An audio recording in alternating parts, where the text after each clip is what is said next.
오늘 본문을 가지고 에베소를 떠나며 라는 제목으로 말씀을 나누겠습니다.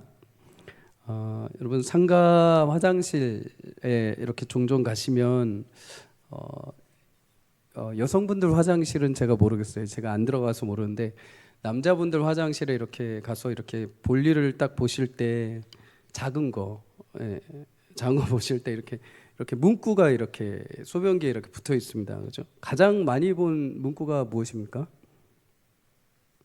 뭐 한 발 뒤로 물러서세요. 뭐 이런 것도 있고, 뭐 조준을 잘합시다. 뭐 이런 것도 있고.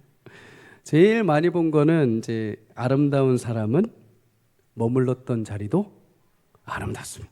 어떻게 하세요? 화장실에 적혀 있는 문구지만 인생을 돌아볼 때 굉장히 의미 있는 말입니다. 진짜 아름다운 사람은 이렇게 떠난 자리도 아름답죠. 그 가치가 떠난 이후에 증명될 때가 있습니다. 평소에는 몰랐는데 그 사람이 딱 떠난 이후에 그 자리가 너무 이렇게 좀 많이 비고 그 사람이 참 귀한 역할을 했었구나라는 것을 보게 되죠. 어떤 사람이 이 세상을 떠나면서 마지막으로 이런 유언을 남겼습니다. 손녀인 유일님, 당시 7살 된 손녀에게는 대학 졸업식까지 학자금 1만 달러를 준다. 두 번째, 딸 유제라에게는 유한공고 안에 있는 묘소와 주변 땅 5,000평을 물려준다. 단 그 땅을 유한동산으로 꾸미고 결코 울타리를 치지 말고 유한 중고등학생들이 마음대로 드나들게 하여 어린 학생들이 티 없이 맑은 정신이 깃든 젊은 의지를 가지게 해라. 세 번째, 내 소유의 주식 14만 941주는 전부 한국사회 및 교육 원조 신탁기금에 기증한다. 넷째, 아내 초미리는 딸 제라가 노후를 잘 돌보아 주기를 바란다. 다섯째, 아들 유일선은 대학까지 졸업시켰으니 앞으로 자립해서 살아가거라. 이것은 유한양행의 창업자였던 그 유일신 박사의 유언입니다. 미국으로 떠나서 회계사를 하면서 성공한 삶을 누리다가 일제시대 대한민국에 이제 병원도 없고 약품도 없어서 죽어가는 사람들이 많다는 소식을 듣고 급하게 돌아옵니다. 그리고 유한양행을 창립하죠. 많은 돈을 법니다. 그러나 그는 기업의 이윤을 종업원들에게 배분하고 학교를 세웁니다. 당시에 흔히 탈세가 굉장히 많았다고 합니다. 그런데 단 한 번도 탈세를 하지 않고 성실하게 정직하게 기업 활동을 했죠. 살아있는 동안 자신의 욕심을 채우기보다 세상을 떠나면서까지 다른 사람들의 귀한 것을 돌보아 주었던 모습. 여러분 이런 모습을 볼 때 아름다운 사람이 머물렀던 자리가 떠나고 나서도 아름답다라는 것을 우리는 알 수 있죠. 여러분 우리도 지금은 사실 잘 안 보입니다. 그렇죠? 근데 하지만 그 자리를 떠난 이후에 내가 남긴 흔적을 통해서 우리는 그의 향기를 맡을 수 있죠. 예수님도 마태복음 7장 20절에 너희가 열매로 알리라 라고 말씀을 합니다. 그 사람이 있던 그 순간은 잘 모르죠. 근데 그 사람이 떠나고 나면 무엇을 심었는지 무엇을 남겼는지가 이제 열매로 나타나게 되어 있습니다. 열매는 그 사람이 떠난 다음에야 보이게 되는 거죠. 사랑하는 여러분, 여러분 삶의 자리가 어디든 여러분이 지나간 자리, 여러분이 떠난 자리, 여러분이 나온 그 자리, 모든 자리마다 여러분의 주님을 향한 귀한 향기와 열매가 맺히기를 주의 이름으로 축복합니다. 여러분이 떠난 이후에 악취가 나는 것이 아니고 여러분이 떠난 이후에 아무런 흔적도 없는 것이 아니라 여러분이 떠났기에 그 자리가 더 꽃피고 여러분들이 삶의 그 증거들이 여러분이 떠난 이후에 아름답게 누군가를 위해서 귀하게 생명력 있게 자라나는 꽃들과 같이 여러분의 자리를 메꿔가는 은혜가 있기를 주의 이름으로 축복합니다. 그런 삶을 살았던 사람이 바울이죠. 바울은 지난주에 우리가 말씀을 나눈 것처럼 이제 마지막으로 에베소를 이제 떠나게 됩니다. 에베소 장로들과 만나서 이제 마지막 석별의 정을 나누게 되죠. 다시 볼 수 없기 때문에 무릎을 꿇고 함께 기도하고 함께 목을 맞추고 목에 입을 맞추고 서로 끌어안고 눈물을 흘리게 됩니다. 얼마나 서로 간에 신앙의 정이 두터웠으면 보내는 이도 떠나는 이도 얼마나 아쉬움이 있겠습니까? 그런데 바울은 그것만이 아닙니다. 떠나는 이후에도 그의 남겨진 자리에 귀한 향기를 남겨줍니다. 그것이 무엇이냐? 에베소 장로들에게 귀한 당부를 하죠. 끝까지 귀한 당부를 합니다. 첫 번째 고백은 지난주 나눈 것처럼 자신이 주의 복음을 위해서 어떻게 섬겼는지를 말하죠. 처음부터 지금까지 내가 겸손과 눈물로 섬겼고 심지어 많은 시험까지도 내가 참았다. 유익한 것은 무엇이든지 너에게 가르쳤고 하나님의 뜻을 내가 꺼리지 않고 다 행했다. 그렇게 시험까지 참고 주의 뜻을 전한 것에 대해서 19절에 말합니다. 그렇게 내가 모든 시험을 참고 주를 섬겼노라. 여러분, 바울의 이 고백이 우리의 고백이 되기를 주의 이름으로 축복합니다. 처음부터 마지막까지 한결같이 겸손한 마음으로 주를 섬길 수 있기를 주의 이름으로 축복합니다. 시간이 지났다고 해서 또 내가 좀 경험이 생겼다고 해서 이제 좀 익숙하다고 해서 겸손을 버리고 금방 게을러지면은 안 됩니다. 어린 나귀를 타고 예루살렘에 입성하신 겸손의 왕 예수님처럼 한결같이 여러분 주님 앞에 겸손하게 섬기는 우리 모두가 되기를 주의 이름으로 축복합니다. 또한 여러분 눈물로 섬기기를 바랍니다. 사랑하고 주의 마음을 품은 사람은 눈물이 흐를 수밖에 없죠. 영혼들을 생각하면 주님의 사랑이 넘쳐흐르면 눈물이 흐를 수밖에 없습니다. 여러분 늘 넘치게 주시는 주의 사랑으로 메말라 있는 우리의 심령을 덮어주시고 눈물의 감격과 기쁨으로 섬기는 은혜가 있기를 주의 이름으로 축복합니다. 모든 시험을 잘 참고 섬기기를 바랍니다. 여러분 섬기다 보면 어찌 시험이 없겠습니까? 어찌 마음에 시험 드는 일이 없겠습니까? 바울도 3년 동안 섬기는데 여러분 시험이 없겠습니까? 마지막에 고백하잖아요. 나도 시험이 있었다. 자신을 죽이려 하고 연극장에까지 몰려 들어가지고 수많은 사람들이 바울 일행들을 죽이려 했던 시험들. 그런데 그 시험들을 모두 참았다라고 말합니다. 그 시험을 참고 주를 섬겼다. 여러분 바울은 할만해서 한 것이 아닙니다. 상황이 받쳐줘서 한 것이 아닙니다. 육체적으로 편안해서 섬긴 것이 아닙니다. 그럼에도 모든 것을 참고 그럼에도 주를 위해 참고 섬겼다라고 말합니다. 여러분 주를 섬길 때 때로는 참고 섬겨야 할 때가 있습니다. 상황과 현실을 참고 억울함을 참고 눈물을 참고 섬겨야 할 때가 있습니다. 야고보서 1장 12절은 그런 우리에게 이렇게 권면을 합니다. 함께 읽습니다. 시작. 시험을 참는 자는 복이 있나니 이는 시련을 견디어낸 자가 주께서 자기를 사랑하는 자들에게 약속하신 생명의 면류관을 얻을 것이기 때문이라. 아멘. 여러분 그렇게 인내함으로 견디며 주를 섬길 수 있기를 바랍니다. 그럴 때 하나님이 약속하신 생명의 면류관의 은혜, 여러분과 저에게 허락하시는 은혜가 있기를 주의 이름으로 축복합니다. 오늘 바울은 두 번째로 에베소 교회 장로들에게 당부하는 메시지를 남겼습니다. 마지막으로 오늘 28절을 함께 읽습니다. 시작. 여러분은 자기를 위하여 또는 온 양떼를 위하여 삼가라. 성령이 그들 가운데 여러분을 감독자로 삼고 하나님이 자기 피로 사신 교회를 보살피게 하셨느니라. 아멘. 여러분 28절에서 우리는 사실 바울의 여러 가지 교회에 대한 관점을 볼 수가 있습니다. 그 중에 한 가지만 우리가 함께 나누려고 합니다. 여러분 첫 번째는 교회의 주인은 예수님이요 일꾼을 세우는 분도 예수님이라는 것을 기억하시기를 바랍니다. 28절 하반절에 여러분 교회를 향해서 바울이 뭐라고 합니까? 하나님이 자기 피로 사신 교회다라고 말합니다. 물론 십자가에서 피를 흘리신 분은 예수님이시죠. 그런데 골로새서 2장 9절은 말합니다. 그 안에 신성의 모든 충만이 육체 가운데 거하셨다. 예수님은 하나님의 독생자이심과 동시에 하나님과 동등되신 분이십니다. 그래서 바울은 종종 하나님과 예수님을 혼용하면서 성경을 기록을 합니다. 그래서 오늘 하나님이 자기 피로 사신 교회, 곧 예수님의 피로 사신 교회다라고 이해할 수 있죠. 여러분 피는 생명이죠. 피는 생명입니다.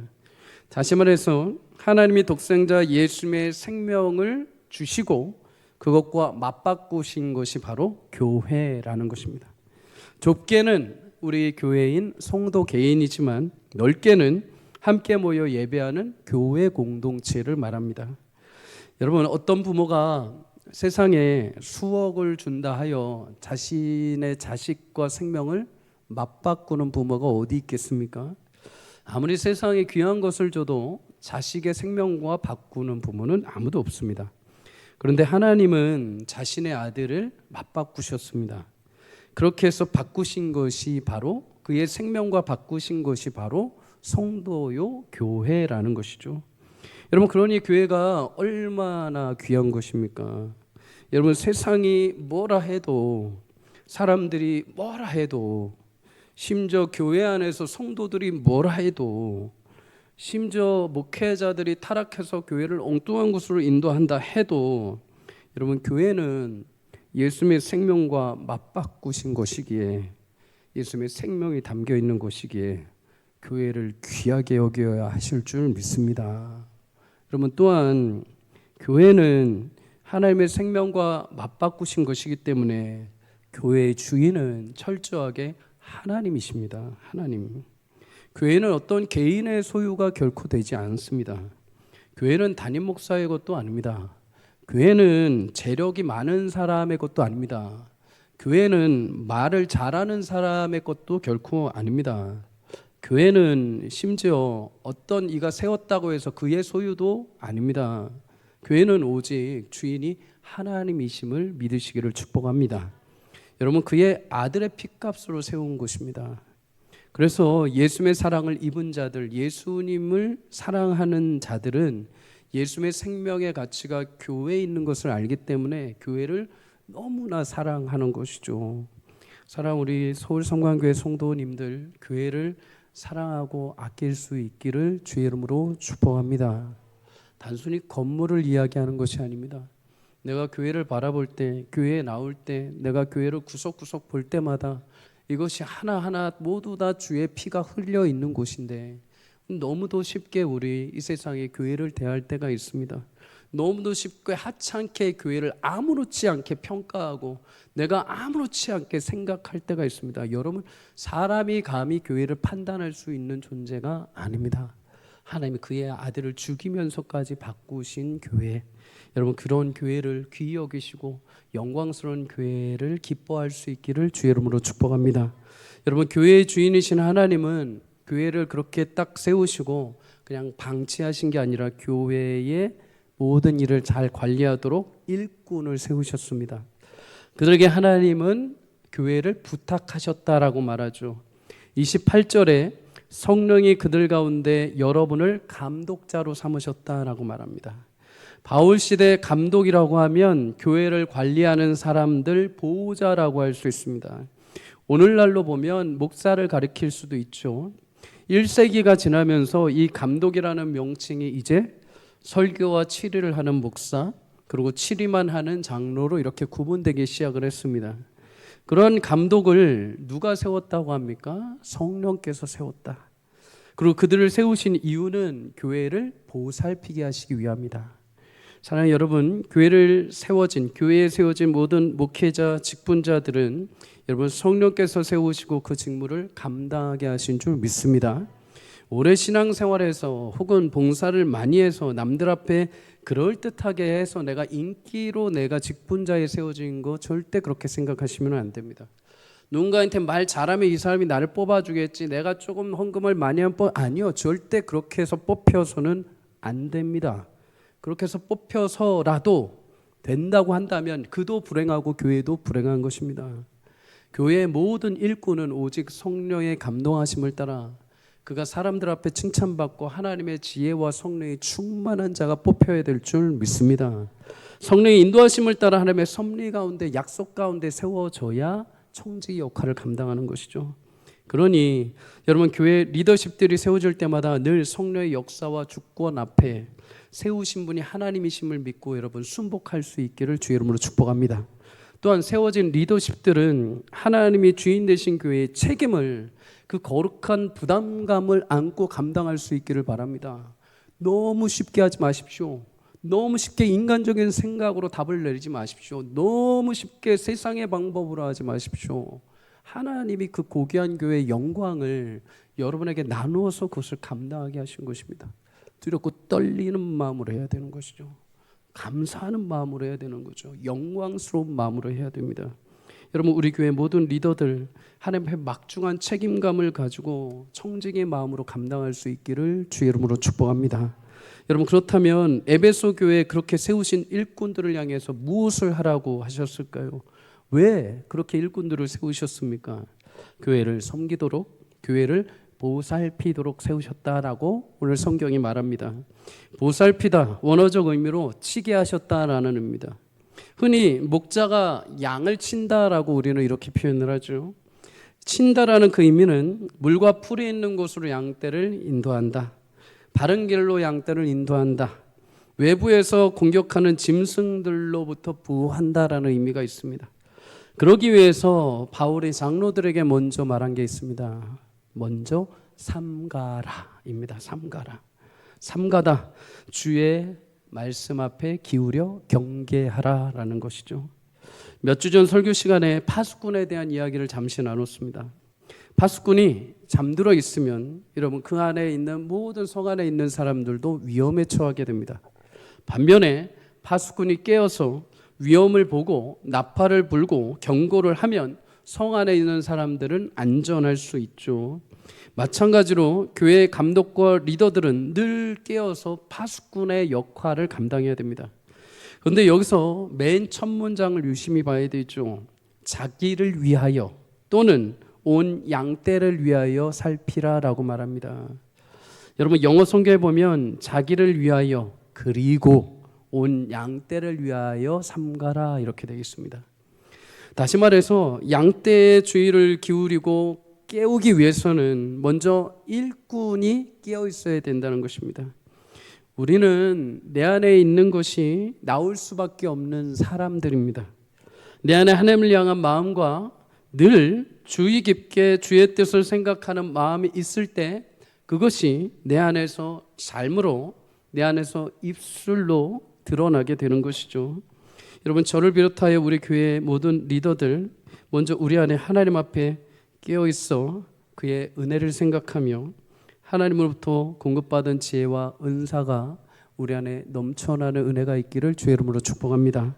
그래서 교회에서 귀한 파수꾼의 역할을 감당하기를 바랍니다. 다니엘 12장 3절은 그렇게 귀한 파수꾼의 역할을 감당하여서 많은 사람들을 옳은 대로 돌아오게 한 자는 하늘의 별과 같이 빛난다라고 말씀을 합니다. 여러분, 이 우리 교회에 자리하는 모든 리더들이 그렇게 하나님 앞에 별과 같이 빛나는 축복이 있기를 주의 이름으로 소망합니다. 여러분, 바울이 이렇게까지 권면한 이유가 있습니다. 이유는 바울이 떠난 이후에 에베소 교회에 다가올 시련들이 있기 때문입니다. 떠난 이후에 어떤 시련이 찾아올 것을 알기에 너희는 하나님이 세운 자들이다, 성령이 세우신 자들이다, 그러니 너희는 깨어서 너희 양떼를 잘 돌봐라 라고 말한 것이죠. 그러면 에베소 교회에 도대체 어떤 시련이 찾아올까요? 29절에 30절 함께 읽습니다. 시작. 내가 떠난 후에 사나운 이리가 여러분에게 들어와서 그 양떼를 아끼지 아니하며 또한 여러분 중에서도 제자들을 끌어 자기를 따르게 하려고 어그러진 말을 하는 사람들이 일어날 줄 내가 아노라. 아멘. 여러분, 바울이 떠난 이후에 에베소 교회에 두 가지 시련이 올 거라고 이야기를 합니다. 첫째는 외부로부터 오는 시련이죠.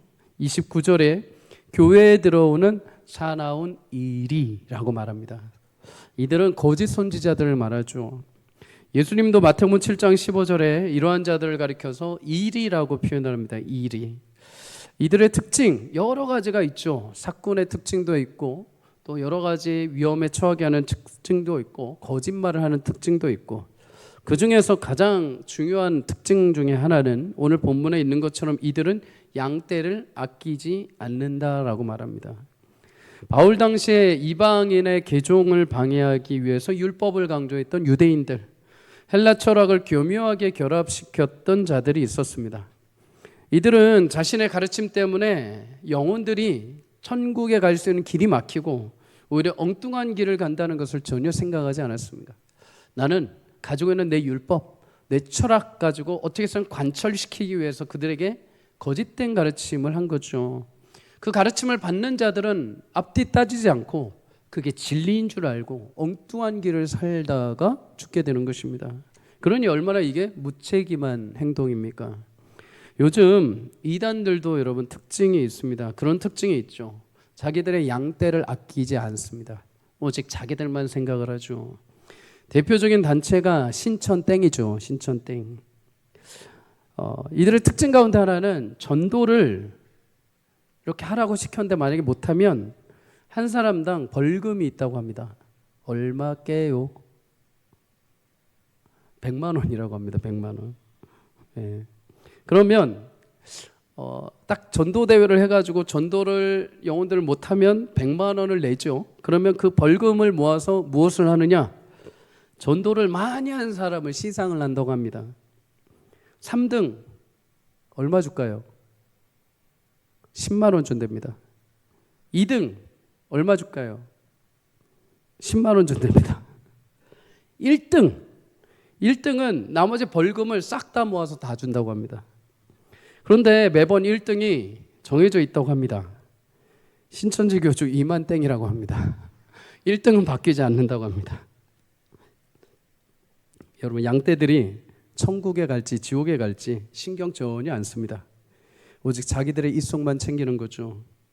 그래서 성경은 양떼를 아끼지 않는 사나운 일이라고 표현합니다. 이러한 거짓된 가르침, 이러한 이들의 거짓된 가르침은 도대체 어디서 올까요? 디모데전서 4장 1절에서 2절은 이렇게 말씀합니다. 그러나 성령이 밝히 말씀하시기를 후일에 어떤 사람들이 믿음에서 떠나 미혹하는 영과 귀신의 가르침을 따르리라 하셨으니 자기 양심이 화인을 맞아서 외식함으로 거짓말하는 자들이라. 이런 미혹하는 영과 귀신의 가르침, 다시 말해 이들의 가르침은 전혀 주님으로부터 온 가르침이 아니라는 것입니다. 유사해 보이지만 그냥 유사한 것에 불과하다는 것이죠. 그런데 이해가 되지 않죠? 여러분, 그럼에도 서슴지 않고 이렇게 가르치는 이유가 무엇일까요? 우리가 봤을 땐 야, 저거 어떻게 양심도 없나라고 할 수 있죠. 근데 진짜 양심이 없다고 합니다. 성경은. 양심이 오늘 뭐라고 합니까? 양심이 화인을 맞았다라고 하죠. 화인을 맞았다. 원어적 의미로 보면 뜨거운 철로 그 양심을 지짐받았다라는 것입니다. 여러분, 비유적인 표현이지만 양심이 뜨거운 쇳덩이로 갔다가 지짐받으면 굳어버리는 거죠. 감각이 없어져 버리는 거죠. 아무런 죄책감도 하나님 앞에 경외함도 없어집니다. 하나님 두려움도 사라져버립니다. 서슴지 않고 거짓된 말로 사람들을 현혹하는 거죠. 여러분, 이런 현혹에 넘어가지 않기를 주의 이름으로 축복합니다. 또 한 가지, 여러분, 교회에 찾아온 시련이 하나 있습니다. 이거는 외부적인 게 아니라 내부에서 발생을 합니다. 오늘 30절 함께 읽습니다. 시작. 또한 여러분 중에서도 제자들을 끌어 자기를 따르게 하려고 어그러진 말을 하는 사람들이 일어날 줄을 내가 아노라. 아멘. 여러분, 교회 내에 어떤 자들이 일어나서 어그러진 말, 곧 왜곡하고 비트는 말로 성도들을 유린한다라고 말합니다. 하나님의 가르침을 왜곡시켜서 옳게 잘 가고 있는 성도들로 하여금 빗나가게 만드는 거죠. 달콤한 말로, 물질로, 선물로 유혹을 해서 구원에서 떠나게 만들어버립니다. 그렇게 해서 주님을 따르게 하는 것이 아니라 자신을 추종하게 만들고 교회 안에 당을 짓게 만듭니다. 훗날 요한계시록의 에베소 교회를 평가하신 주의 말씀을 보면 이들이 등장을 합니다. 주님이 에베소 교회를 칭찬하십니다. 처음에. 그게 무엇이냐? 거짓된 것을 참고 잘 견뎠다는 거에서 요한계시록 2장에 보면 칭찬을 하십니다. 근데 이때 2장 6절에 보면 너희가 그것을 잘 견디고 니골라당의 행위를 미워했다라고 말합니다. 교회 안에 왜곡된 말로 분열을 일삼았던 당파 니골라라는 자를 통한 당이 세워졌는데 그 당을 너희가 내부적으로 잘 경계하고 미워하고 잘 너희가 방어를 했다라고 칭찬을 해주시는 거죠. 사랑하는 여러분, 교회는 사실 외부 침입으로 인하여서 깨어지는 일은 많지 않습니다. 외부 이단이 들어와서 막 교회를 뒤집고 허무는 일은 사실은 웬만하면 쉽지 않습니다. 그러나 오히려 내부에서 발생하는 일들이 인해서 무너질 때가 많습니다. 왜곡된 말로, 잘못된 교리로, 엉뚱한 말씀 해석으로 영적 질서가 무너질 때 교회는 아파하게 되어 있죠. 그 위험에 대해서 디모데후서 2장 17절에 보면 그들의 말은 악성 종양이 퍼져나감과 같다라고 말합니다. 여러분, 안 좋은 말, 비성경적인 이야기, 옳지 않은 신학적 사상들, 교회에 대한 부정적인 말들, 인본적인 신앙관, 모든 것이 악성 종양, 곧 암처럼 금방 퍼져나간다는 것입니다. 금방 퍼지지만 여러분, 그런데 희망이 하나 있는 게 무엇일까요? 여러분, 이런 위험에 빠지지 않기 위해서 건강한 교회의 특징이 있는데, 건강한 교회는 영적인 명령력이 굉장히 강합니다. 무슨 말이냐? 여러분, 잘못된 말이 갑자기 나오고 안 좋은 말들이 나올 때마다 그거를 소화하지 않고 그것을 버티는 능력들이 있다는 거죠. 누가 와서 딱 얘기를 했을 때 아 그래? 하면서 혹해서 그쪽으로 가는 것이 아니라 얘기를 해서 내가 하나님 앞에 영적인 면역력이 강하기 때문에 하나님을 향한 믿음의 신실함이 강하기 때문에 그걸 들어도 반응이 없는 거죠. 그래? 하고 끝나는 겁니다. 그러면 여러분, 그런 말들이 계속 들려도 요동치지 않는 것이죠. 교회 안에 그런 영적인 면역력이 강하면 교회는 내부적으로 건강하게 세워져 갈 수 있습니다. 여러분, 요즘 암에 대해서 많이들 관심이 있으시죠? 성도님들 가운데도 암 질환으로 도고기도에 올라오신 분들도 있습니다. 그런데 여러분, 일반인 몸에도 암세포가 하루에 5,000개씩 생겼다가 없어진다는 사실 여러분 아십니까? 여러분, 5,000개의 세포가 암세포로 변이가 되면 우리는 그 즉시 금방 호흡곤란이 일어나고 통증이 분명히 발생할 것입니다. 그런데 왜 그렇게 많은 암세포가 하루에 5,000개씩 생겼다가 여러분 몸에서 자동적으로 사라질까요? 그것은 여러분, 정상적인 면역 기능을 우리가 가지고 있기 때문입니다. 몸 안에 정상 면역 시스템, 감시 시스템이 있는 사람들은 하루에 5,000개 정도의 세포의 변이를 발견하면 그거를 그 즉시 대부분 다 제거시켜 버립니다. 그래서 암세포가 증식하지 못하게 하는 거죠. 그런데 면역 시스템이 무너지고 건강, 체력이 떨어지기 시작하면 이제 그거 작업을 못하는 겁니다. 그럼 이제 암세포가 점점 자라게 되는 거죠.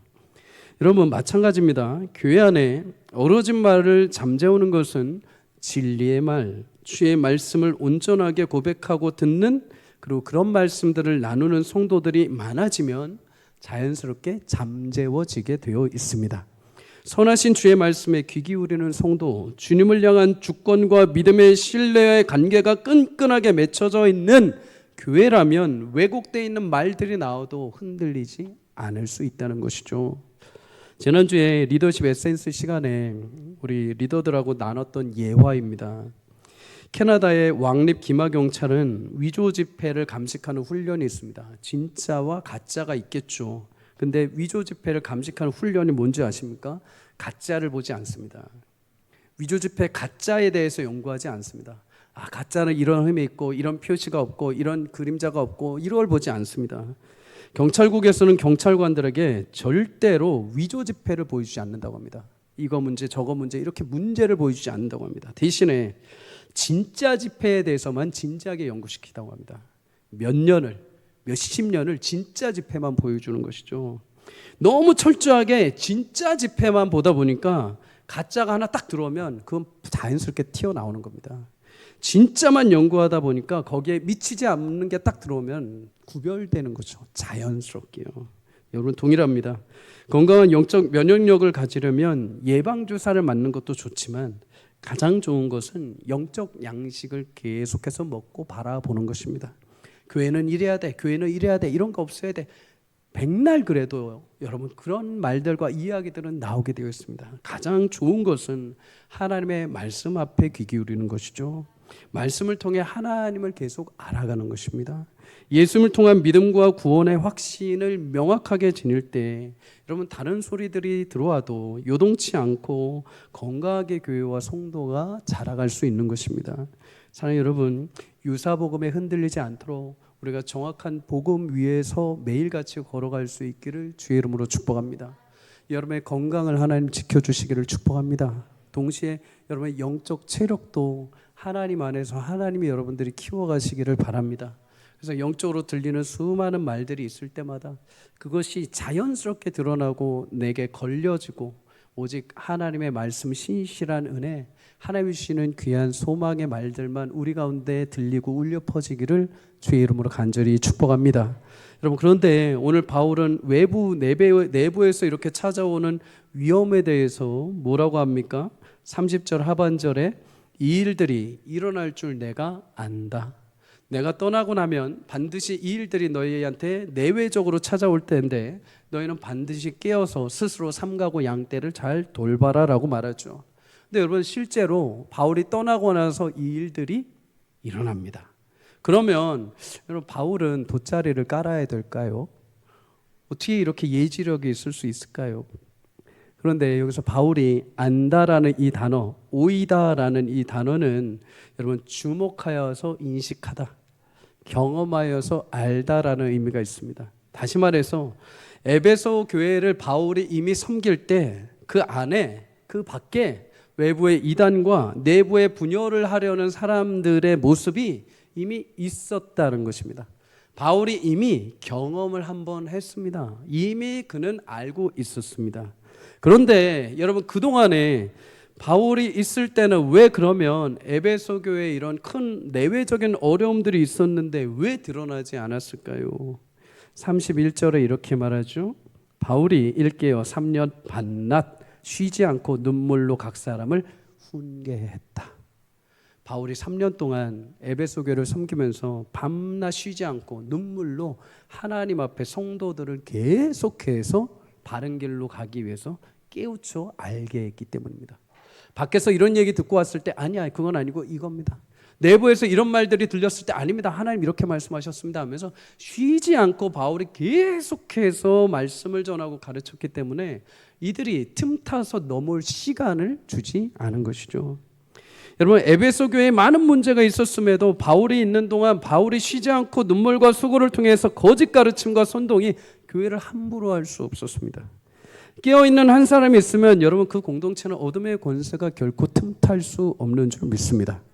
사사기 2장 18절에도 이런 말씀이 있습니다. 사사들을 세우실 때 그 사사와 함께 하셨고 사사가 산 날 동안에는 여호와께서 그들의 대적의 손에서 구원하셨다. 사사들이 살아있는 동안에는 하나님이 그들과 함께 하시면서 사사들이 있는 동안에는 이스라엘 백성들을 대적이 함부로 건들 수 없는 겁니다. 근데 언제요? 사사들이 죽고 난 이후에 항상 대적들이 침범해 왔습니다. 사사들이 살아있는 동안에, 하나님을 경외하는 사사들이 있는 동안에는 함부로 침범을 하지 못하죠. 여러분, 한 사람의 영적 리더가 그만큼 굉장히 중요한 것입니다. 하나님을 경외하고 기도하는 한 사람이 그만큼의 영적 방패막 역할을 하는 것이죠. 저는 개인적으로 소망하기는 저와 우리 부교육자들이 교회와 각 부서의 영적 방패막이 되기를 주의 이름으로 축복합니다. 저나 우리 교육자들이 있으므로 우리 교회가 영적으로 복을 받기를 주의 이름으로 축복합니다. 여러분도 마찬가지입니다. 여러분이 있는 동안 여러분이 속한 가정, 구역, 전도회, 청년부, 여러분이 있는 현장 때문에 여러분이 있음으로 인하여 어둠의 권세가 여러분이 속한 공동체를 틈타지 못하기를 주의 이름으로 축복합니다. 여러분, 깨어있는 기도하는 성도, 목회자가 있는 교회 결코 어둠이 틈타지 못합니다. 깨어있는 교회가 지키는 한국은 결코 어둠의 권세가 덮을 수 없습니다. 여러분, 그런 하나님의 귀한 방패막과 같은 인물들이 되시기를 주의 이름으로 축복합니다. 32절 우리 함께 봅니다. 시작. 지금 내가 여러분을 주와 및 그 은혜의 말씀에 부탁하노니 그 말씀이 여러분을 능히 든든히 세우사 거룩하게 하심을 입은 모든 자 가운데 기업이 있게 하시리라. 아멘. 두 번째 주시는 교훈이 있습니다. 여러분, 말씀에 우리 인생을 부탁할 수 있기를 주의 이름으로 축복합니다. 바울은 떠나면서 에베소 교회와 장로들을 누군가에게 부탁을 합니다.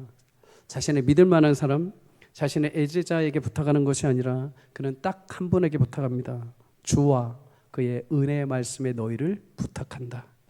여러분, 부탁한다는 이 단어는 말씀 곁에 두다라는 의미가 있습니다. 이 말을 통해서 우리는 바울이 그동안 에베소 교인들을 어디로 그가 인도해 갔는지를 볼 수 있죠. 바울은 늘 말씀을 가르치고 복음을 증거하면서 성도들을 늘 말씀 곁으로 인도해 갔습니다. 말씀의 앞자리까지 늘 인도해 갔습니다. 여러분, 예배에 나오시고 예배에서 말씀을 들으실 때마다 마음에 소망하기는 여러분에게 선포되는 그 말씀이 한 사람의 설교자의 말이 아니라 여러분을 하나님의 보좌 앞에까지 인도해가는 통로가 되기를 주 이름으로 축복합니다. 그렇지 않고서는 제가 하는 설교가 아무런 의미가 없는 것이죠. 여러분 앞에 여러분을 끌고 주님의 보좌 앞에까지 모셔가는 것이 저의 임무인 것이죠. 여러분, 그런 은혜가 있기를 축복합니다. 여러분, 바울은 그렇게 말씀 자리까지 어떻게 해서든 에베소 교인들을 늘 그렇게 이끌어 왔습니다. 그리고 이제 자신이 떠나죠. 떠나면서도 어떻게 합니까? 말씀의 진리 앞에 에베소 장로들을 세우고 그 말씀에 그들을 부탁합니다. 여러분, 결혼할 때 보통 우리 딸들, 신부들이 이렇게 입장을 하죠. 요즘에는 신랑 신부가 뭐 결혼식 패턴이 좀 바뀌었다고 이제 신랑 신부가 자기들끼리 막 춤추면서 이렇게 나오더라고요. 그런데 사는 성도님들 축복합니다. 성경적으로 보면 죄송하지만 우리 청년 자매들 기억하십시오. 아버지 손을 잡고 가는 게 맞습니다. 아멘. 볼 겁니다. 나중에 지들끼리 들어갈지 아빠 손 잡고 들어가는지.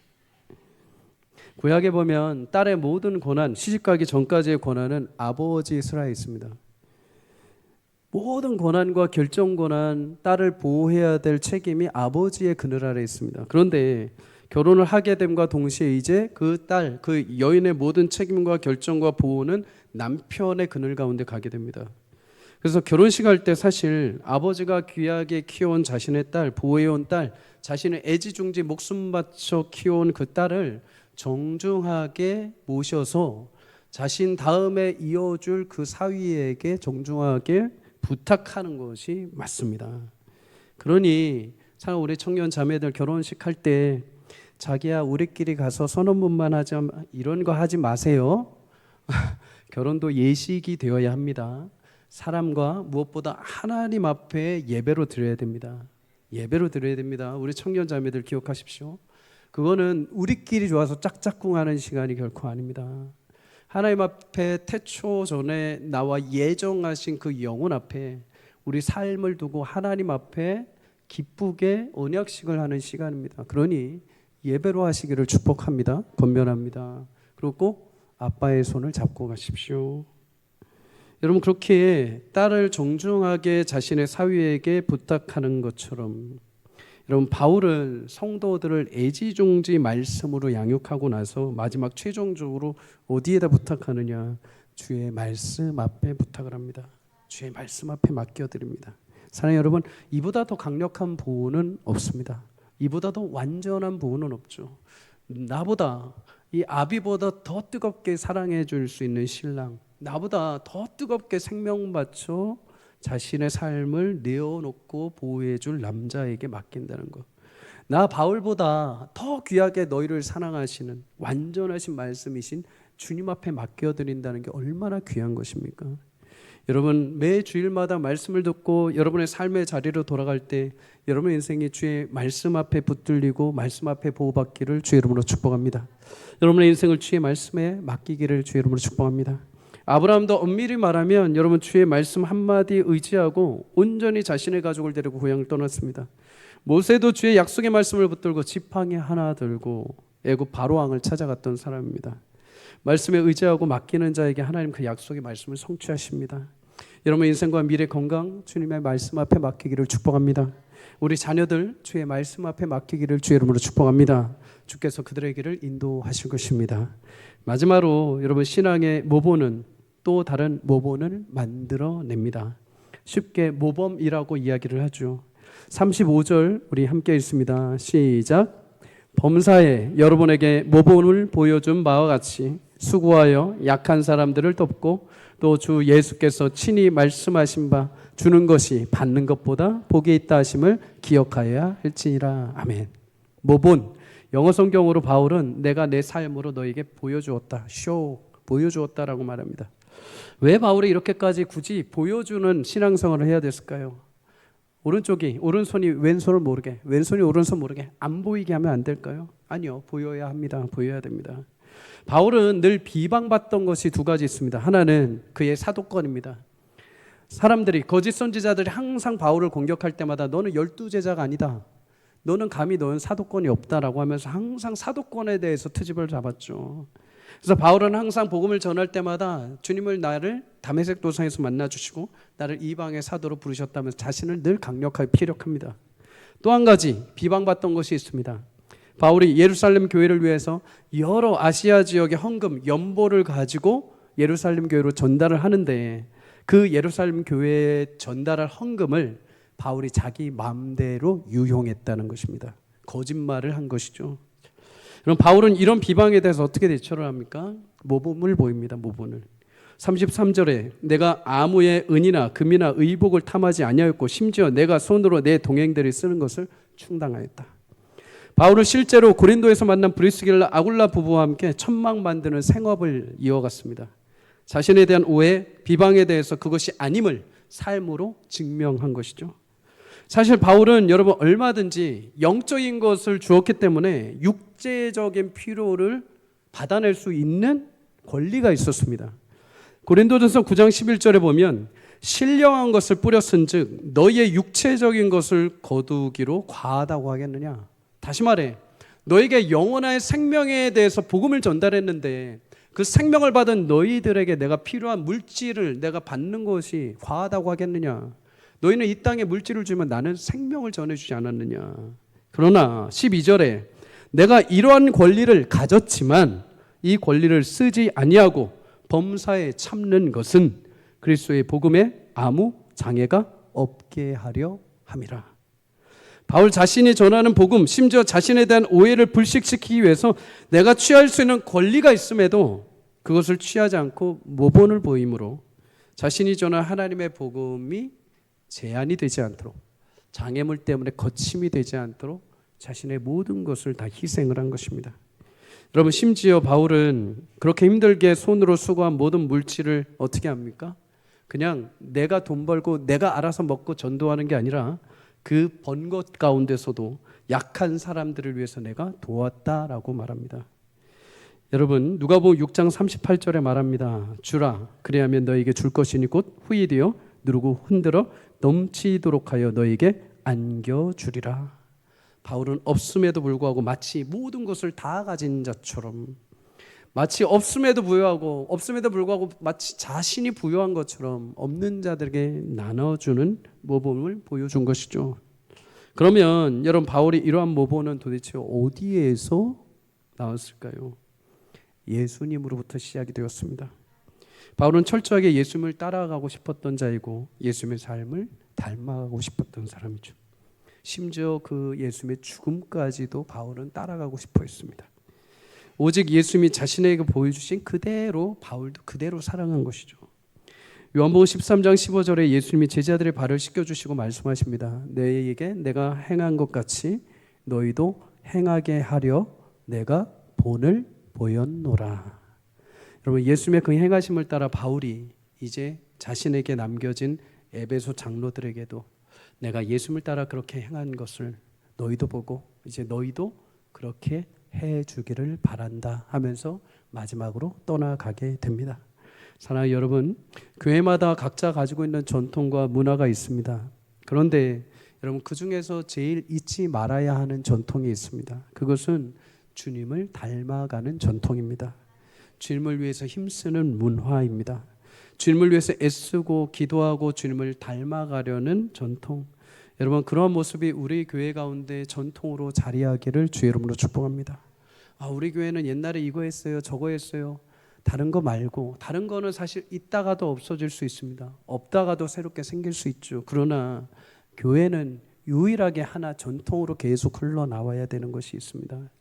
그 장로님 정말 예수님처럼 섬기고 예수님처럼 겸손하고 예수님처럼 정말 모든 것 베풀다 가신 분이지.